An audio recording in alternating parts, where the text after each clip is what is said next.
सावधान प्रारंभ करते हैं। ओम नमः गुरुदेव्याय।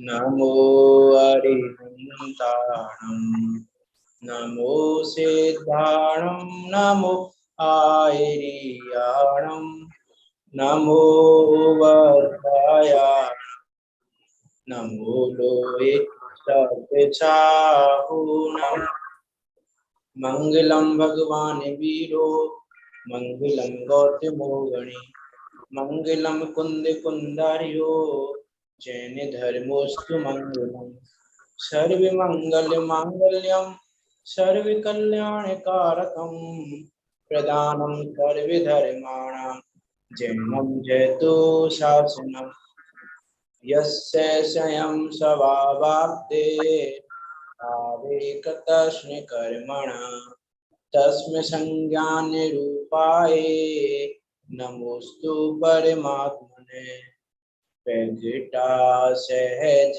स्वभाव निज हुए करम अरिनाश ज्ञान रूप परमात्म को प्रणमो मिले प्रकाश प्रणमो मिले प्रकाश। आचार्य पूज्यपाद स्वामी द्वारा विरचित यह इष्टोपदेश नामक ग्रंथ जो कि इष्ट का उपदेश देने वाला है, हमें हमारे इष्ट गायक को बताने वाला, दिखाने वाला और इष्ट गायक की प्राप्ति का उपाय बताने वाला है। ऐसा यह इष्टोपदेश नामक ग्रंथ जो बहुत सहज और सरल भाषा में लिखा हुआ है, 51 श्लोकों में निबद्ध है और 51 श्लोकों के माध्यम से मोक्ष के मार्ग का प्रकाशन कर रहा है। ऐसा ये ग्रंथ, इस पे हमारी चर्चा चल रही है। हमारी चर्चा चल रही है गाथा नंबर 10 पे। उससे पहले ये बात हो चुकी है कि वास्तव में यह जीव मोह के कारण ही परद्रव्यों को अपना मानता है। हितकारी जो हैं वो भी अपने नहीं हैं और अहितकारी भी अपने नहीं हैं। हितकारियों की बात कर दी कि हितकारी वास्तव में अपने नहीं हैं, जिनको अपना मान रहे हैं स्त्री पुत्र मकान धन घर तन मित्र शत्रु, उन सब में आत्मीय भाव करना श्रेष्ठकर नहीं है, उस आत्मीय भाव का त्याग करना ही श्रेष्ठकर है। इस प्रकार की बात की और उसके बाद गाथा नंबर 10 में कह रहे हैं कि अपनी अज्ञानता से तू क्या करता है कि जो परद्रव्यों को अहित का कर्ता मानता है, ये मेरा अहित करने वाले हैं। तो उस अज्ञानता को दूर करने के लिए यहाँ गाथा नंबर 10 कही थी, उसको पढ़ते हैं। उस पर चर्चा रह गई थी थोड़ी सी हमारी, फिर आगे बढ़ेंगे। वेरादक कथम हंत्रे जनाए परिकुप्यति त्रिंगुलम पात्यन पदभ्याम श्यामे दंडेन पात्यते। यहाँ कह रहे हैं विराधक जीव है ये, विराधक जीव के साथ तो ये होगा ही। ये जीव विराधक है, इसने विराधना की है तो इसको विराधना मिलेगी। काफी सारी चर्चा इस पे हो गई हमारी कि वास्तव में ये क्यों क्रोध करता है किसी पे। वास्तव में परद्रव्य पे क्रोध करना किसी भी प्रकार से उचित नहीं है, क्योंकि गलती परद्रव्य की नहीं है। यदि गलती परद्रव्य की हो और फिर हम उस पर क्रोधित हों तो वो न्याय संगत है, तो वो उचित भी है। लेकिन यहाँ कह रहे हैं गलती तेरी स्वयं की है कि तूने विराधना की, तूने दूसरे को हैरान किया, इसलिए आप तुझे दूसरा हैरान कर रहा है। वास्तव में तो जो हमको गाली दे रहा है, कल काफी सारी बातें हो चुकी हैं, चोर कह रहा है, पापी कह रहा है, वो वास्तव में उसकी गलती तो है ही नहीं। वो तो एक इंडिकेटर है। कल थर्मामीटर का एग्जाम्पल दिया था ना हमने, इंडिकेटर है। वो तो इंडिकेट कर रहा तुम्हारे उदय को, इंडिकेट कर रहा तुम्हारी गलती को। अब हम उस गलती को इंडिकेट कर रहा है, अब गलती बताने वाले को दूर करना चाहिए कि गलती दूर करनी चाहिए। हमारी गलती क्या हो रही है कि हम गलती बताने वाले को दूर कर रहे हैं। हम कोई बता रहा है, गलती कैसे बता रहा है, कोई हम पे क्रोधित हो रहा है, चोर बोल रहा है, गाली दे रहा है, तो हमको गाली दे रहा है, तो हम गलती बता रहा है हमारी कि हमने पूर्व में गाली बोली थी, इसीलिए आज हम पे रिटर्न होके वो गाली मिल रही है। तो गलती हमारी थी कि हमने गाली बोली थी, गलती हमारी थी कि हमने चोर बोला था, गलती हमारी थी कि हमने पापी बोला था, गलती हमारी थी कि हमने अधर्मी बोला था, तो वो हमें हमारी गलती बता रहा है। अब हमें गलती दूर करनी है कि गलती बताने वाले दूर करने हैं? विचार करके देखना, जगत में भी हमको गलती दूर करना अच्छा लगता है कि गलती बताने वाले? यदि हमको गलती बताने वाले को यदि हम दूर करना चाहते हैं तो वो गलती 3 काल में सुधरने वाली नहीं है। हमको लगे यार मुझे गलती क्यों बता रहा है, मुझे गलती नहीं बता। गलती बताने वाला यदि हमको बुरा लगे, दोष बताने वाला यदि हमको बुरा लगे, कोई बताए भैया आप में ये दोष है, आप में वात्सल्य नहीं है, आप में ऐसा नहीं है, आप में कोई भी दोष ऐसा है, तो हमको दोष बताने वाला बुरा लग रहा है, इसका अर्थ है कि हमको दोष अच्छे लग रहे हैं। सीधी सी बात है ना। यदि हमको गलती बताने वाला बुरा लग रहा है, इसका अर्थ है कि हमको गलती अच्छी लग रही है, और गलती अच्छी लग रही है तो गलती रिपीट होगी, और गलती रिपीट होगी तो दोबारा से वो सुनने को मिलेगा। जिस प्रकार से त्रिंगुल का एग्जाम्पल दिया ना, त्रिंगुल को गिराने वाला दंड स्वरूप स्वयं गिरता ही है, उसी प्रकार यहाँ भी कह रहे हैं भैया ये दुर्वचन कहने वाले से क्रोध क्यों करता है, मारने वाले से क्रोध क्यों करता है? अरे विचार तो करें हम, कोई हमको गाली दे रहा है, कोई हमको पापी, अधर्मी, नीच जो भी बोल रहा है, वो किसको बोल रहा है बताइए? हमें बोल रहा है क्या? कि अरे हम तक तो पहुंचता ही नहीं है वो, हमको तो जानता ही नहीं है वो, हमको कहाँ जानता है, इस शरीर को जानता है, इस शरीर को बोल रहा है। बहुत प्रकार के विचार किए जा सकते हैं उस क्रोध को जीतने के लिए। तो वास्तव में पंडित सदाशिव जी ने काफी चीजें लिखी हैं उत्तम समाज धर्म में, मैंने कल भी कही थी, वो प्रकरण पढ़ने योग्य है वास्तव में।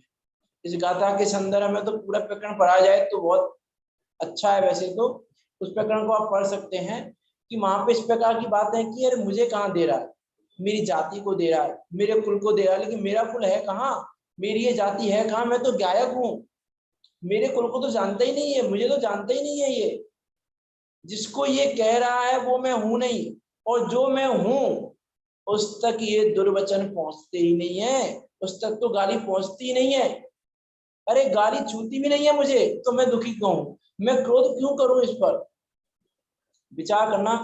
बहुत सारी बातें हैं कि अरे देखो कल भी मैंने बात कही थी, गाली देने वाला है, गाली दे रहा है वो अपने मुख से, परिणाम बिगाड़ रहा है वो अपने गाली देके, उसकी जीवा, उसके दांत, उसके होठ, उसके भाषा रूप उद्गार सब सब कुछ उसका है, मेरा है कहाँ उसमें? और जब मेरा कुछ है ही नहीं तो मैं क्रोधित क्यों हूं? मुझे क्रोधित होना उचित नहीं है। और देखो वास्तव में यदि हम न्याय भी देखें तो कोई मुझ पे क्रोधित हो रहा है, कोई मुझे गाली दे रहा है तो वो अज्ञानी है, और हमें स्वाध्यायी। तो यदि हम स्वाध्यायी होने के बाद भी, तत्व ज्ञानी होने के बाद भी यदि हम उस पर क्रोध करें तो हमारा तत्व ज्ञान किस काम का, हमारा वो स्वाध्याय किस काम का, कि हमको किसी ने गाली बोली और हमको क्रोध आ गया? यहाँ कह रहा है ये तत्व ज्ञान करो कि ये तुम्हारी विराधना से हुआ है, कि तुमने स्वयं ने विराधना की है, स्वयं की विराधना से ये हुआ है। अरे तत्व ज्ञानी में, ये स्वाध्याय जीव में और अज्ञानी जीव में कुछ अंतर होना चाहिए कि नहीं होना चाहिए? कुछ तो अंतर होना चाहिए ना, ये स्वाध्याय करने वाले में और एक अज्ञानी में, एक पापी में और एक स्वाध्याय करने वाले में कोई अंतर नहीं होना चाहिए? ये अंतर होना ही चाहिए। अब यदि एक पापी जी को कोई गाली दे रहा है तो वो क्रोध कर रहा है, और एक हमको भी कोई गाली दे और हम क्रोध कर लें, तो पापी में और हम में अंतर क्या रहा? फिर हमारा स्वाध्याय तो व्यर्थ चला गया, वो उस स्वाध्याय की क्या? सही बात है। तो विचार करें हम वास्तव में कि क्रोध करना तो किसी भी प्रकार से योग्य नहीं है। किस प्रकार से हम योग्य कहें क्रोध को? परद्रव्यों का वास्तव में कोई दोष नहीं है, या ये कह रहे हैं कि इसमें दोष परद्रव्य का नहीं है, तो परद्रव्य का दोष क्यों देखता है, परद्रव्य में क्रोध क्यों करता है? क्योंकि दोष इसमें तेरा है, तूने स्वयं ने विराधना की है, अपने स्वरूप की विराधना की है, वो तो एक है ही बात। अभी हम स्वरूप की विराधना की बात नहीं कह रहे, यहाँ पे जो विराधक शब्द का प्रयोग हुआ है वो मुख्य रूप से स्वरूप की विराधना के लिए नहीं हुआ है, वो मुख्य रूप से हुआ है हमने परजीव की जो विराधना की है, हमने जो परद्रव्य को हैरान किया है, परेशान किया है, उसके लिए शब्द का प्रयोग हुआ है यहाँ विराधक के लिए। स्वरूप की विराधना तो एक ऑप्शन है, एक बात है ही कि हमने स्वरूप की विराधना की है, वास्तव में हमने पर की विराधना की है, इसलिए पर आज हमारी विराधना कर रहा है। परिद्रव्यों का दोष न देखो, क्रोध अग्नि में नहीं जलो, नहीं चाहो अनुरूप प्रवर्तन, भेद ज्ञान निज दृष्टि धरो। हमको क्या लग रहा है? अनुरूप प्रवर्तन होना चाहिए, हमारे अनुकूल प्रवर्तन होना चाहिए। यहाँ आचार्य कह रहे हैं कि तुमने अनुकूल प्रवर्तन नहीं किया किसी के साथ, तो तुम्हारे साथ कौन अनुकूल प्रवर्तन करेगा? कल भी मैंने कहा था ना, जैसा बोओगे वैसा काटोगे, जैसा आपने बोया है वैसा ही फल मिलने वाला है। यदि आप चाहो कि अनुकूलता रहे मेरे साथ, मुझे सारे संयोग अनुकूल संयोग मिले, मेरे पुत्र पुत्री स्त्री सब जितने भी रिश्तेदार हैं सब मेरे अनुकूल चले, तो आप यदि उनके अनुकूल चले होंगे तो आपके अनुकूल चलेंगे, और यदि आप उनके अनुकूल नहीं चले होंगे तो आपके अनुकूल नहीं चलेंगे। ये तो प्रकृति का नियम है। कल हमने पढ़ा था प्रकृति का नियम, ये प्रकृति का नियम है। तो क्यों हम अनुकूल प्रवर्तन चाह रहे हैं? जो होता है वह होने दो, होनी को स्वीकार करो, कर्तापन का भाव ना लाओ, निज हित का पुरुषार्थ करो। जो हो रहा है उसको होने दें। देखो उसमें तो कुछ करने में समर्थ भी नहीं है, वैसे भी हम जो हो रहा है उसको चेंज करने में समर्थ नहीं है, तो क्या कर सकते हैं हम? क्या कर सकते हैं हम? तो हम सिर्फ एकमात्र जो कर सकते हैं कि कर्तृत्वपना ना लाएं, महत्वपना ना लाएं, अपनत्वपना ना लाएं, एकत्वपना ना लाएं पर द्रव्य के साथ, ये हम कर सकते हैं। ठीक है, तो ये जो हम कर सकते हैं वो हम कर नहीं रहे हैं, और जो हम कर नहीं सकते हैं वो हम करना चाह रहे हैं। तो ये तो ये मूर्खता है हमारी, और कुछ भी नहीं है मूर्खता के अलावा, कि जो हमारे हाथ में है वो हम कर नहीं रहे। क्योंकि देखो गाली देने वाला कौन है? विचार करके देखें हम, कोई हमको मार रहा है, गाली दे रहा है, वो कौन है? तीन है ना, तीन प्रकार के कर्म है, द्रव्य कर्म, भाव कर्म और नौ कर्म, है ना, या भाव कर्म, द्रव्य कर्म, नौ कर्म। तो ये गाली देने वाला कौन सा कर्म है बताओ तीनों में से? आप मुझे बताएं कोई। ये जो गाली दे रहा है मुझे, कोई भी हो सकता है वो गाली देने वाला, वो कौन सा कर्म है तीनों में से? द्रव्य कर्म। द्रव्य कर्म। और कोई बताएं?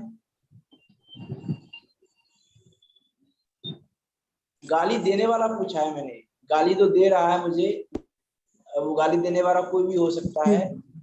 वो जो मुझे गाली दे रहा है वो कौन है? कौन सा कर्म है? चलो मैं बता देता हूँ। देखो द्रव्य कर्म तो मेरा है, मीन्स द्रव्य कर्म का तो उदय आया है वहां पे, द्रव्य कर्म का तो उदय है, लेकिन गाली देने वाला नौ कर्म है। नौ कर्म किसे कहते हैं? नौ कर्म कौन है? नौ कर्म वास्तव में मोटे मोटे रूप में कहें तो जो हमको दिखाई दे रहा है वो सब नौ कर्म है। जो रिश्ते दिखाई दे रहे हैं, जो पैसा दिखाई दे रहा है, जो घर दिखाई दे रहा है, जो संयोग दिखाई दे रहे हैं, हम यदि और स्थूल रूप में कहें तो संयोग है वो नौ कर्म है। संयोग का नाम नौ कर्म है। अब गाली देने वाला कौन है? कि नौ कर्म है। अब हम क्या चाह रहे हैं कि ये नौ कर्म हट जाए, ये गाली देने वाला मुझे ना मिले। लेकिन आचार्य देव कह रहे हैं कि पहली बात तो इसकी गलती नहीं है, और दूसरा तुम इसको हटा नहीं सकते हो, क्योंकि नौ कर्म में तुम्हारी चलती नहीं है। ये नौ कर्म कहाँ से आया है? ये नौ कर्म कहाँ से मिला? हाँ, ये जो नौ कर्म मुझे मिला, भाव कर्म, द्रव्य कर्म, नौ कर्म, ये जो नौ कर्म मुझे मिला, ये नौ कर्म मिला कहाँ से मुझे? कि द्रव्य कर्म के कारण। ठीक है, तो फिर द्रव्य कर्म को सुधारें हम, नौ कर्म को नहीं सुधार सकते हम, तो द्रव्य कर्म को सुधारें हम। बताओ द्रव्य कर्म को सुधार सकते हैं क्या हम? कि नहीं सुधार सकते। नहीं सुधार सकते। क्यों? क्योंकि द्रव्य कर्म तो भाव कर्म के अनुसार बनता है, तो सुधारने की व्यवस्था एकमात्र भाव कर्म में है। कह रहे हैं जो एकत्वपना, मुक्तपना, कर्तव्यपना जो भी कह रहे हैं वो सब भाव कर्म के खाते में है। भाव कर्म से द्रव्य कर्म बनता है, द्रव्य कर्म से नौ कर्म मिलता है। उस नौ कर्म से यदि हम भाव कर्म बिगाड़ लें अपना, तो फिर ये चलता ही रहेगा, ये फूटेगा नहीं। तो हमको क्या करना है कि क्रोध को जीतना है, अर्थात भाव कर्म को जीतना है, अर्थात भाव कर्म को सुधारना है। भाव कर्म सुधरेगा तो द्रव्य कर्म सुधरेगा, और द्रव्य कर्म सुधरेगा तो नौ कर्म सुधरे हुए मिलेंगे। यहाँ यही कह रहे हैं कि तूने भाव कर्म में विराधना की है, तूने यहाँ विराधना की तो बंद विराधना वाला हुआ, और बंद विराधना वाला हुआ तो तुझे 9 कर्म भी विराधना वाले मिले। तो हमको 9 कर्म भी विराधना वाले मिल रहे हैं, तो तू 9 कर्म पे क्रोधित क्यों होता है? ये 9 कर्म गुस्सा करने योग्य नहीं है, ये 9 कर्म कसाय करने योग्य नहीं है। 9 कर्म पर कसाय करना व्यर्थ है। कसाय करना कैसा है? पंडित टोडरमल जी ने एग्जाम्पल दिया कि कसाय करना कैसा है, जैसे जल का बिलोना। तीसरे अधिकार में एग्जाम्पल दिया है ये कि कसाय करना कैसा है, नहीं तीसरे में नहीं, चौथे अधिकार में दिया है मिथ्याचारित्र के स्वरूप में, कि कसाय करना कैसा है कि जैसे जल का बिलोना, कि जैसे जल को कितना बिलोए कि गिन कराए, कि कितना भी बिलो जल को गिन करने वाला। जैसे जल का बिलोना कार्यकारी नहीं है, उससे कार्य की सिद्धि होने वाली नहीं है, उसी प्रकार कसाय करना भी कार्यकारी नहीं है, क्योंकि कसाय करने से कोई सिद्धि होने वाली नहीं है। तो कसाय करना कार्यकारी कब होता? यदि कसाय करने से कुछ रिजल्ट आता। लेकिन कसाय करने से आ क्या रहा है? कसाय करने से कसाय करने वाले दूर नहीं हो रहे, बल्कि मुझे और ज्यादा मिल रहे हैं। मैं कसाय जितनी कर रहा हूँ उतने ज्यादा मुझे कसाय करने वाले मिल रहे हैं। आज मैंने एक पर क्रोध किया, आज मैंने एक पे क्रोध किया, तो भविष्य में मुझे 1 क्रोध करने वाला मिलेगा। लेकिन यदि मैंने 10 पे क्रोध किया तो मुझे आगामी काल में 10 क्रोध करने वाले मिलेंगे। तो मैंने 10 पे क्रोध करके उपाय किया, अच्छा सुखी होने का उपाय किया या दुखी होने का उपाय किया? कि मैंने कारण दुखी होने के मिलाए यदि मैं 10 पे क्रोध किया तो क्रोध को घटाना था कि बढ़ाना था? तो यहाँ कह रहे हैं कि भैया क्रोध को घटाओ, अपनी परिणति में समता भाव लाओ। अरे वो मेरी मानता नहीं है, क्या करूं मैं? गुस्सा तो आएगा ना, नहीं मानेगा तो भैया कौन किसकी मानता है जगत में? जगत में किसने किसकी मानी है? अरे जब मारीची ने आदिनाथ भगवान की नहीं मानी तो हम किसको मनवाने बैठे हुए हैं कि हमारी कोई मान जाए? अरे ये मानता नहीं है इसलिए क्रोध आ जाता है। तो तुम ये वस्तु स्वरूप का विचार क्यों नहीं करते? जहां पे भी क्रोध आता है, जहां भी हमको क्रोध के निमित्त मिलते हैं, जहां भी हमको क्रोध का कारण मिलता है, वहां हम ये विचार करें कि भैया मेरी क्यों मानेगा ये? मैंने मानी है क्या? मैंने इसकी मानी है, मैंने इसकी नहीं मानी तो मेरी नहीं मानेगा। अरे मैं भगवान की नहीं मान रहा हूं, मेरी कौन मानेगा?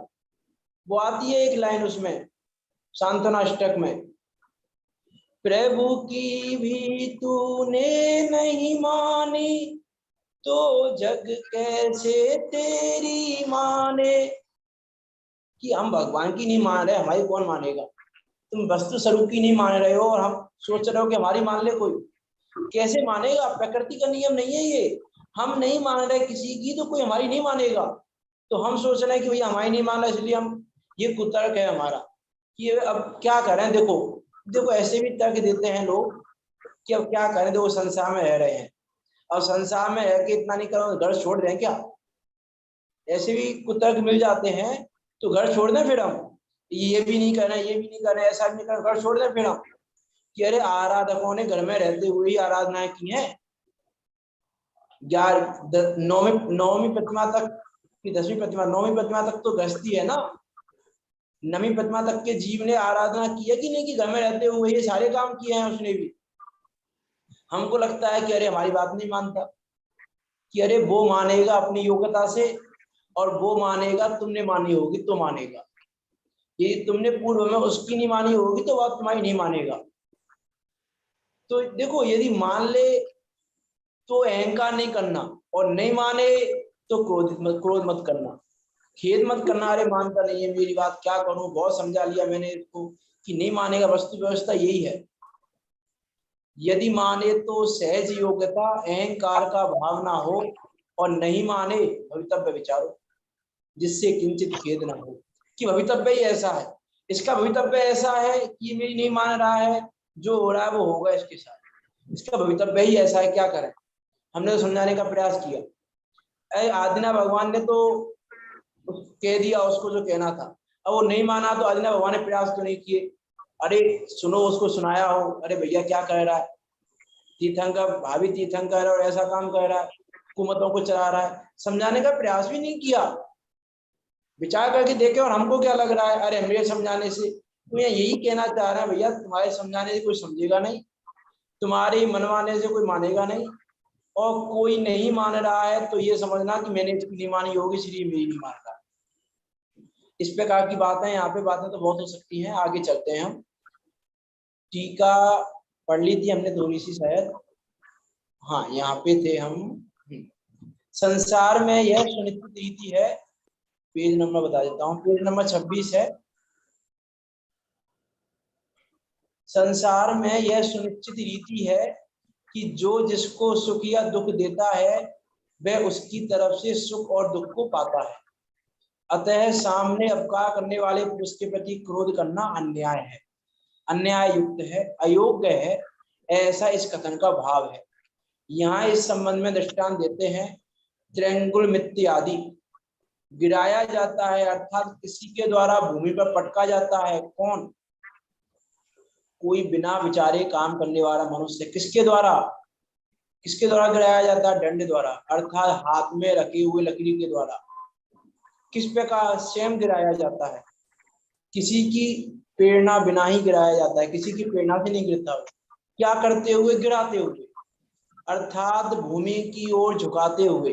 कल एग्जाम्पल दिया था ना फावड़े, मतलब फावड़े वाला एग्जाम्पल है ये, कि भूमि की ओर झुकाते हुए, उसको गिराते हुए, यह स्वयं गिराया जाता है, किसी की प्रेरणा से नहीं, स्वयं में ही गिरता है दंड स्वरूप। क्या करते हुए? भूमि की ओर झुकाते हुए। क्या झुकाते हुए? त्रिंगुल को, अर्थात देखो यहाँ पे इसका अर्थ खोला है, 3 उंगलियों के आकार वाले कूड़ा कचरा आदि को खींचने वाले यंत्र को। किसके द्वारा? 2 पैरों के द्वारा। इसीलिए अहित करने वाले अर्थात प्रीति रहित व्यक्ति के प्रति अपना हित चाहने वाले बुद्धिमान पुरुष को अप्रतीति अर्थात द्वेष नहीं करना चाहिए। क्या कह रहे हैं? इसीलिए अहित करने वाले अर्थात प्रीति रहित व्यक्ति के प्रति, क्योंकि इस गाथा में अहित करने वालों की बात है, अपना हित चाहने वाले बुद्धिमान पुरुष को अप्रतीति अर्थात द्वेष नहीं करना चाहिए। इसका अर्थ है कि जो व्यक्ति गाली देने वाले पे क्रोध कर रहा है बुद्धिमान नहीं है। जो गाली देने वाले पे क्रोध कर रहा है वो अपना हित नहीं चाहता। ये बात आती है ना यहाँ से, कि अपना हित चाहने वाले बुद्धिमान पुरुष को क्या करना चाहिए? कि क्रोध नहीं करना चाहिए। और हम यदि गाली देने वाले पर क्रोध कर रहे हैं, इसका अर्थ है कि हम बुद्धिमान नहीं है और अपना हित भी नहीं चाहते, हम अपना अहित करना चाहते हैं। अर्थात क्रोध करने वाला जीव अपना अहित करता है। क्रोध तो वास्तव में हम देखें, यदि वर्तमान युग में उठा के देखें हम यदि, तो क्रोध से आज तक किसी का हित तो नहीं हुआ। ना तो क्रोध करने वाले का हुआ और ना क्रोध का जवाब देने वाले का हुआ।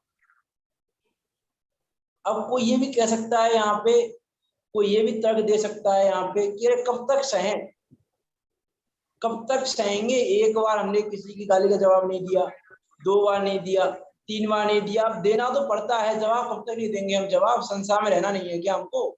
संसार में ऐसे नहीं रहा जाता, जवाब तो देना पड़ता है गाली का। कब तक? 1 बार सहें, 2 बार सहें, कितनी बार सहें? विचार करके देखो, अप्रतिमानियों को उठा के देखो। पार्श्वनाथ भगवान ने क्या किया?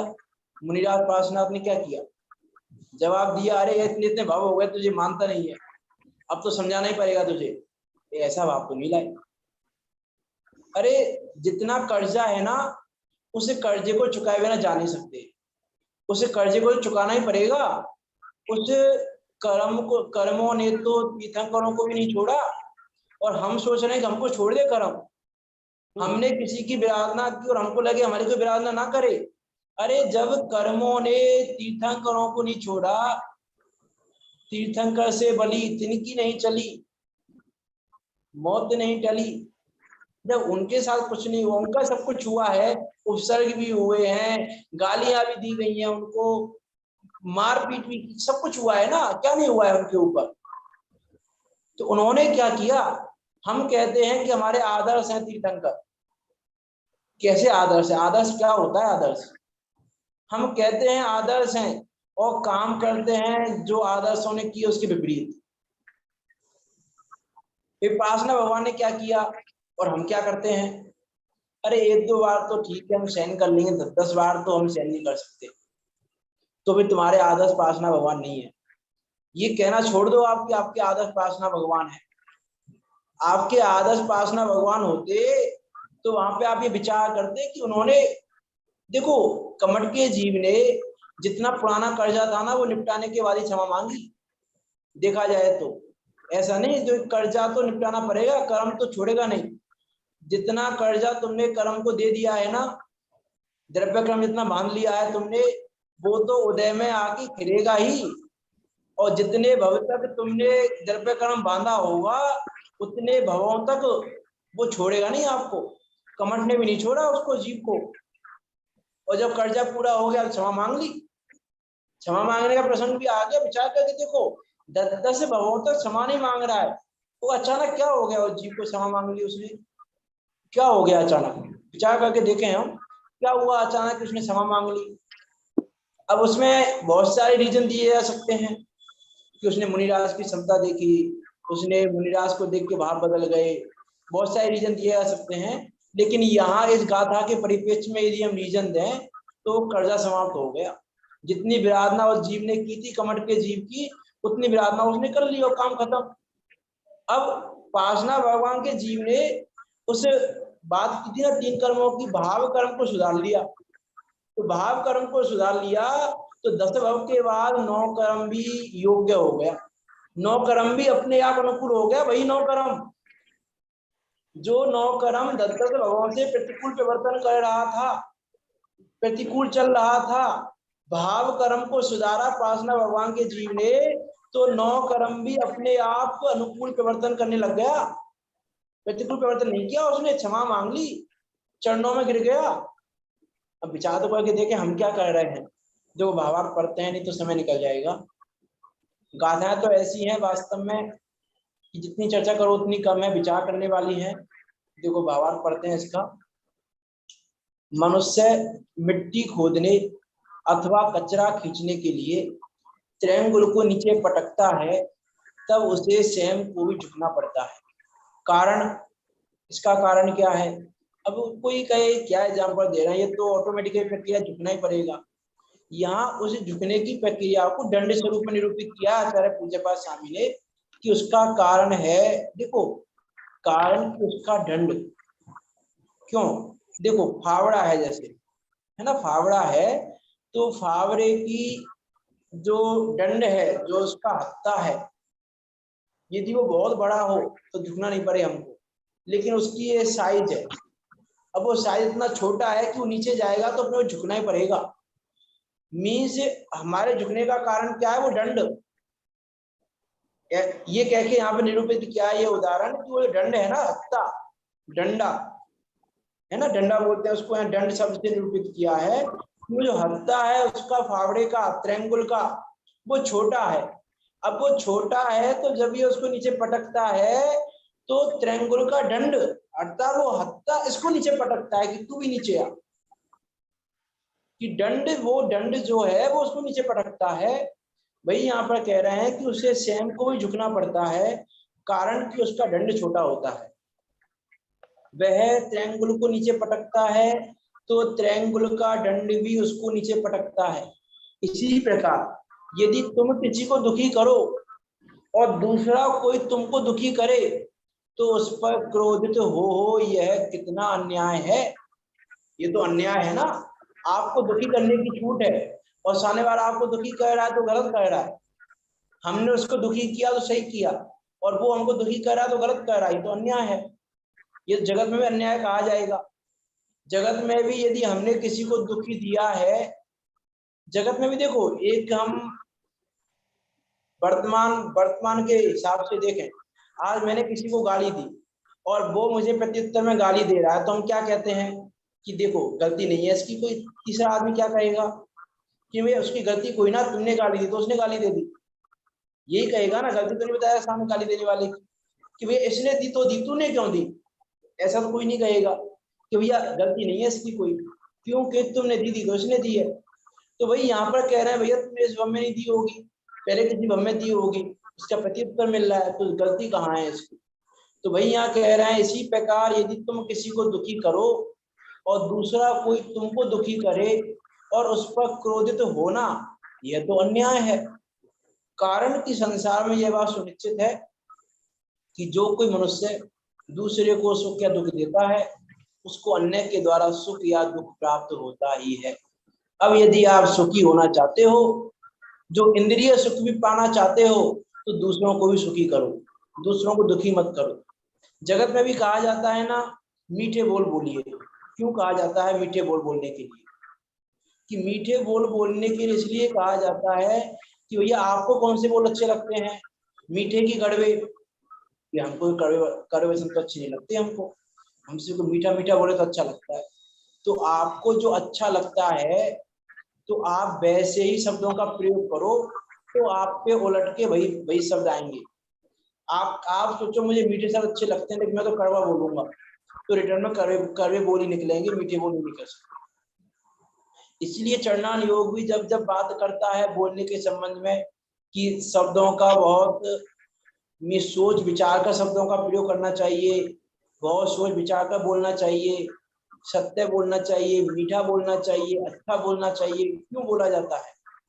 आपकी प्रवृत्ति अच्छी होनी चाहिए, आपके शब्द अच्छे होने चाहिए, आपके मन वचन काय से सब अच्छा होना चाहिए, क्योंकि आप अच्छा चाहते हो। आप अच्छा चाहते हो तो मन वचन काय से अच्छा करो, तो सामने वाला भी मन वचन काय से आपके प्रति अच्छा ही करेगा। ये यहाँ कहना चाह रहे हैं, प्रकृति का ये नियम है, आपको अच्छा चाहिए तो अच्छा करो। यहाँ कह रहे हैं कि संसार में यह बात सुनिश्चित है कि जो कोई मनुष्य दूसरे को सुख या दुख देता है उसको अन्य के द्वारा सुख या दुख प्राप्त होता ही है। इसीलिए अपना हित चाहने वाले बुद्धिमान पुरुष को अहित करने वाले व्यक्ति के प्रति अप्रीति अथवा द्वेष करना ये तो किसी भी प्रकार योग्य नहीं है।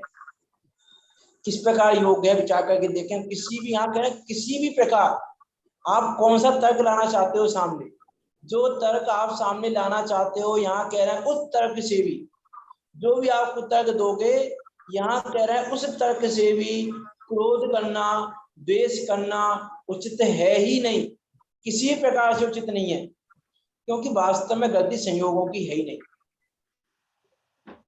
इसलिए विचार करना, संयोगों पे क्रोध करना, संयोगों के कारण दुखी होना, संयोगों के कारण मन को खेद पहुंचाना, ये सब हमारी अज्ञानता है। यहाँ इस गाथा में आचार्य पूज्यपाद स्वामी उन सारी समस्याओं का निराकरण कर रहे हैं। जो आज वर्तमान की समस्या हैं, उन सारी समस्याओं का निराकरण यहाँ किया जा रहा है। कौन सी समस्या है वर्तमान में? विचार करके देखें। आज घरों में कलह के कारण क्या है? आज घरों में कलह के कारण क्या है? यही है, उसने मुझसे ऐसा कैसे बोल दिया, उसने मुझसे ऐसा क्यों बोला, उसने मुझसे ऐसा क्यों बोला, वो ऐसा क्यों करता है, वो मेरी बात क्यों नहीं मानता है। साथ होके झगड़े ले लो, पिता पुत्र के झगड़े ले लो, भाई भाई के झगड़े ले लो, मित्र बने रहे हैं, शत्रु बने रहे हैं जगत में, किस रीजन से बने रहे हैं? एकमात्र यही रीजन है, उसने ऐसा क्यों किया, उसने ऐसा क्यों बोला, उसने ऐसा क्यों नहीं माना। ये 3-4 बातें हैं और इसके अलावा चौथी बात नहीं है। और यहाँ कह रहे हैं इन सब में उसकी गलती नहीं है। यहाँ ऐसा कह के आचार्य पूज्यपाद स्वामी कह रहे हैं भैया सामने वाले की गलती नहीं है, इसलिए सामने वाले को अपना शत्रु मत मानो। या मित्र की तो बात नहीं कह, शत्रु की बात कर रहे हैं कि सामने वाले को अपना शत्रु मत मानो, ये मेरा शत्रु है। अरे ये तो देखो दूसरों से भी देखो, जगत में ऐसा भी देखा जाता है, जैसे मान लो कोई बिजनेसमैन है, दुकान पे बैठा है अपनी, और उसके पास में उसी जैसी दुकान दूसरे की भी है किसी की। मान लो सेम दुकान है, कोई सी दुकान ले लो, हलवाई की लो, किराने की लो, कोई कपड़े की लो, किसी की भी लो, 2 दुकानें हैं पास पास। अब कस्टमर आ रहा था, अब वो कस्टमर आ तो रहा था मेरे पास, मेरी दुकान पे आ रहा था कस्टमर, लेकिन मुझसे पहले एक दुकान और पड़ती है। अब उसने उसको आवाज दे के रोक लिया अपने पास। अब हमको क्या लगेगा, क्या लगता है हमको, बताओ? मैं प्रैक्टिकली बताना चाह रहा हूँ उस गाथा को कि गाथा क्या कहना चाह रही है, कि उसने रोक लिया उस कस्टमर को अपने पास। उसने कुछ भी कह के रोक लिया, भैया इसके पास सामान अच्छा नहीं मिलता है, ये बहुत महंगा देता है, ये ऐसा करता है, कुछ भी कह के रोक लिया उसने। अब आपकी प्रतिक्रिया क्या होगी, आपके मन में क्या विचार आएगा? अरे ये मेरा सबसे बड़ा शत्रु है, ये मुझे व्यापार नहीं करने देगा, ये मेरा नुकसान कराता है। आज ये कस्टमर मेरी दुकान पे आता तो मुझे कुछ प्रॉफिट होता, इसने मेरा लॉस करा दिया। ये इसी तरह की प्रतिक्रिया आएगी हमारी, इसी तरीके का विचार आएगा हमारा। अब लेकिन यहाँ आचार्य पूज्य पाद स्वामी क्या कह रहे हैं कि उस समय ये विचार करना कि पूर्व ने भी किसी से कस्टमर छीने होंगे, पूर्व में तूने भी किसी के कस्टमर इसी प्रकार छीने होंगे, इसलिए आज तुझसे तेरे कस्टमरों को छीना जा रहा है। एक एग्जाम्पल समझना सारी बात है। क्या कहना चाह रहा है आचार्य पूज्य पाद स्वामी यहाँ पे कि वहां पे भी उस दुकानदार पे क्रोध करना उचित नहीं है, क्योंकि दुकानदार की गलती नहीं है। अब देखो ये भोला जगत तो गलती कहेगा, ये भोला जगत तो यही कहेगा कि भैया गलती है इसकी, दुकानदार की। वो कस्टमर इसकी दुकान पे आता अपने आप तो आता, वो इस दुकान पे जा रहा था तो उसने क्यों रोका, गलती इसकी है। लेकिन जिनागम कह रहा है कि गलती इसकी नहीं है, क्योंकि भोला जगत तो स्थूल प्रवृत्ति देखता है। स्थूल तो क्या कहें, पूरा भोला जगत ही पूरा अज्ञान से ग्रसित है ना, तो वो तो अज्ञान रूपी बोलेगा, अज्ञान रूपी देखेगा। लेकिन जिनागम कह रहा है दुकानदार की गलती नहीं है इसमें, वो कस्टमर को रोकने में गलती तुम्हारी है। तो करें क्या, कोई क्रोध करे, कोई गाली दे तो क्रोध नहीं करना और स्वयं गाली देना नहीं। दोनों बातों का यहाँ पे पंडित आचार्य पूज्य पाद स्वामी दोनों बातों को कह रहे हैं। कोई गाली दे तो क्रोध नहीं करना और स्वयं गाली देना नहीं। कोई कस्टमर को रोक ले तो क्रोध नहीं करना और स्वयं दूसरों के कस्टमर रोकना नहीं। ये यहाँ कहना चाह रहे हैं कि रोकोगे तो रिटर्न मिलेगा, गाली दोगे तो रिटर्न मिलेगी, और कोई दे रहा है तो क्रोध मत करो, तो फिर आगे रिटर्न नहीं मिलेगा दोबारा, वो खत्म हो जाएगा, जो पुराना कर्जा था वो खत्म हो गया। ऐसा लिखा, देखो मैं बात को समाप्त कर रहा हूँ, वैसे समय तो हो गया है। पंडित सदाशिवदास जी ने ऐसा लिखा वहां पे, क्या कह रहा था मैं अभी, पंडित सदाशिवदास जी ने ऐसा लिखा वहां पे कि कोई मुझे गाली दे रहा है ना, तो वो मेरा सबसे बड़ा हितकारी है। ऐसे शब्द का प्रयोग किया पंडित सदाशिवदास जी ने। कोई मुझे गाली दे रहा है, पापी कह रहा है, तो मेरा बहुत बड़ा हित कह रहा है। क्या हित कह रहा है वो मेरा? एक तो जो ये कर्जा पड़ा था पूर्व भवों का, ये कर्जा यदि ये नहीं उतारता तो कोई दूसरा इस कर्जे को उतरवाता, कोई ना कोई तो उतारता है कर्जे को। जो मैंने ये उधार लिया है ना गाली देके, अब वो मुझे रिटर्न तो मिलना था, तो ये नहीं देता वो दूसरा देता। अच्छा है इसने गाली दे के निपटा दी बात, अच्छा है मेरा ये कर्जा खाली हो गया, अच्छा है मेरे पास कर्जा नहीं रहा, ये कर्जा तो उतर गया कम से कम, ये तो मेरा बहुत बड़ा हितकारी है। ऐसे शब्दों का प्रयोग किया है वहां पे। और दूसरा लॉजिक और दिया उन्होंने, वो कह के बात समाप्त करूंगा। पंडित सदाशिवदास जी ने दूसरा लॉजिक और दिया वहां पे कि यदि ये मुझे गाली नहीं देता, यदि ये मुझे दुखी नहीं करता, तो फिर मैं धर्म की शरण में नहीं जा पाता। अच्छा हुआ इसकी गाली सुन के, इसके द्वारा दुखी होने के कारणों को देखकर मैं धर्म की शरण में चला गया। ये तो मेरे लिए उपकारी है बहुत, कि गाली देने वाला तो बहुत हितकारी है मेरे लिए। जिसको हम हितकारी समझ रहे हैं, आचार्य उसको हितकारी कहकर संबोधित कर रहे हैं। विचार करके देखें हम आचार्यों की दृष्टि, आचार्यों का कहने का प्रयोजन और उनकी दृष्टि कहाँ रहती है, किस प्रकार से किस बात को कहते हैं, विचार करना। उसको विचार करके वास्तव में अगली गाथा का प्लान था वैसे तो आज करने का, कल करेंगे उसको। आगे की गाथा बहुत ही और भी अच्छी है। ये राग द्वेष हम कह रहे हैं ना, 2 गाथाओं में राग द्वेष की बात बताई। गाथा नंबर 8, गाथा नंबर 9 में राग की बात बताई, और गाथा नंबर 10 में द्वेष की बात बताई। कि वहां कहा कि राग नहीं करना, और 10वें वाले में कहा कि द्वेष नहीं करना। तो क्यों नहीं करना, क्या हो रहा है इनसे राग द्वेष से, तो उस संबंधी बात करेंगे यहाँ पे आचार्य पूज्य पाद स्वामी अगली गाथा में। उसको हम कल देखेंगे, विचार करना। संदीप जी, आपने कहा ना कि जैसे कमठ हो पार्श्वनाथ, तो उनका नो कर्म अनुकूल रहा, तो ये मेरी हाँ, समझ। हाँ, तो इसके बारे में थोड़ा सा मुझे बताओ, मैं समझ में नहीं कमठ आया। और पार्श्वनाथ पार्श्वनाथ और कमठ के वो हाँ हाँ बताया ना आपने, तो जो कमठ का नो कर्म था वो अनुकूल रहा पार्श्वनाथ भगवान के समय पर, जो उपसर्ग किया ना। हाँ हाँ। नहीं ऐसा कहा ना। हाँ नहीं, तो मैंने ये कहा था कि वो जो कमठ का जीव है, वो जो उपसर्ग कर रहा है, तो पार्श्वनाथ भगवान के लिए तो 9 कर्म है वो। अब वो 9 कर्म अभी तो प्रतिकूल प्रवर्तन कर रहा है। प्रतिकूल प्रवर्तन ही है ना वो, एक सांसारिक दृष्टि से। मुनिराज पार्श्वनाथ की तरफ से नहीं कह रहा, नहीं कही है मैंने वो बात। उनके लिए तो प्रतिकूल प्रवर्तन नहीं कर रहा है वो, उनके प्रतिकूल प्रवर्तन की बात ही नहीं है। वो तो समता भाव के धनी थे उस समय भी। लेकिन वो जो हमें जो प्रतिकूल प्रवर्तन करता वो दिखाई दे रहा है, उसका मैंने बोला था कि उसका रिएक्शन नहीं दिया मुनिराज पार्श्वनाथ ने। तो उन्होंने भाव कर्म को सुधार लिया अपने को, तो भाव कर्म सुधर गया तो द्रव्य कर्म उसके अकॉर्डिंग सुधर गया, और द्रव्य कर्म के सुधरने से 9 कर्म सुधरेगा, क्योंकि 9 कर्म द्रव्य कर्म से मिलता है। तो मेरा वहां कहने का प्रयोजन इतना था कि हम सिर्फ ये सुधार सकते हैं, द्रव्य कर्म 9 कर्म हमारी चलती नहीं है। एक भाव कर्म की मैं कल और चर्चा करूंगा, भाव कर्म की, तो अगली गाथा में भाव कर्म की चर्चा है पूरी, तो उसकी चर्चा कल करेंगे, और तो कल उसको और देख लेंगे थोड़ा। अभी तो हम सब वास्तव में इस संसार में कोई जीव द्वेष करने योग्य नहीं है, कोई भी जीव क्रोध करने कषाय करने योग्य नहीं है। इसलिए कषाय को छोड़कर हम मोक्ष मार्ग में प्रवर्तन करें। इसी मंगल भावना के साथ अभी की बात को यहाँ विराम देते। निज निधि निज में बताई, यह अनंत उपकार है, उसके लिए जिन वाणी माँ को बंदे ना सत बारे है, माँ बंदे ना सत बारे है।